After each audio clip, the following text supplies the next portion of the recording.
สบายดีเนาะสบายดีตอนเสาร์วันนี้ก็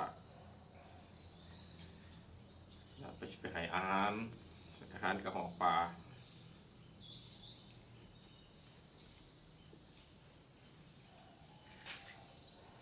ก็ได้มาเกี่ยงอยู่4 หน่วยกับกล้วยเกลือน้อยดอกเกลือหนึ่งกุ้ง2 หน่วย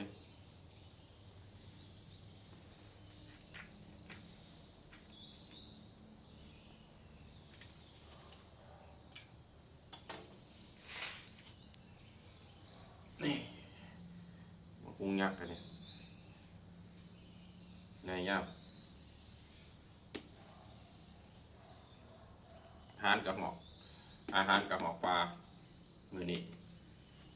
ไปเบิ่งน้ำกันว่ามันสิมากินน้อยหรือกินหลายสำไร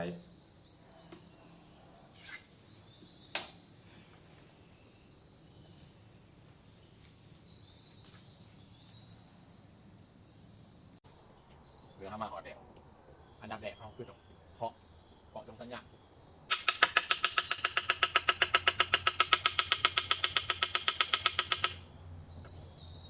ไป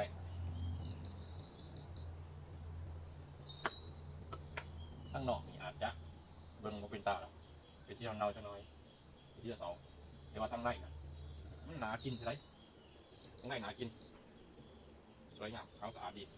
มาคงปลอดสารพิษ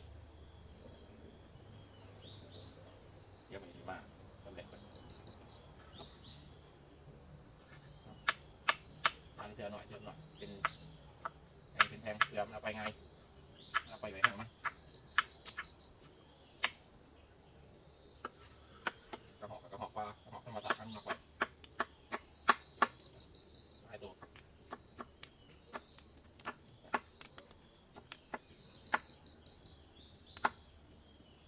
กุ้งปลอดสารพิษ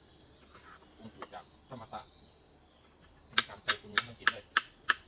บอกมันหวานส่วนเขาเป็นตะแสบเลยขาวมากใสสะอาด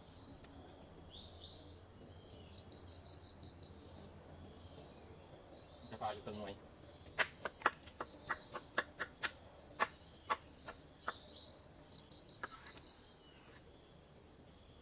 ด้วยจะปลาอยู่ตรงหน่วยครับขึ้นมาเกี่ยวนี่มากล้วยที่บริพาดปลาเลือดเลยดีไปนิดหน่อยให้มันมีกลิ่นหอมเดี๋ยวเป็นมาเกี่ยวกัน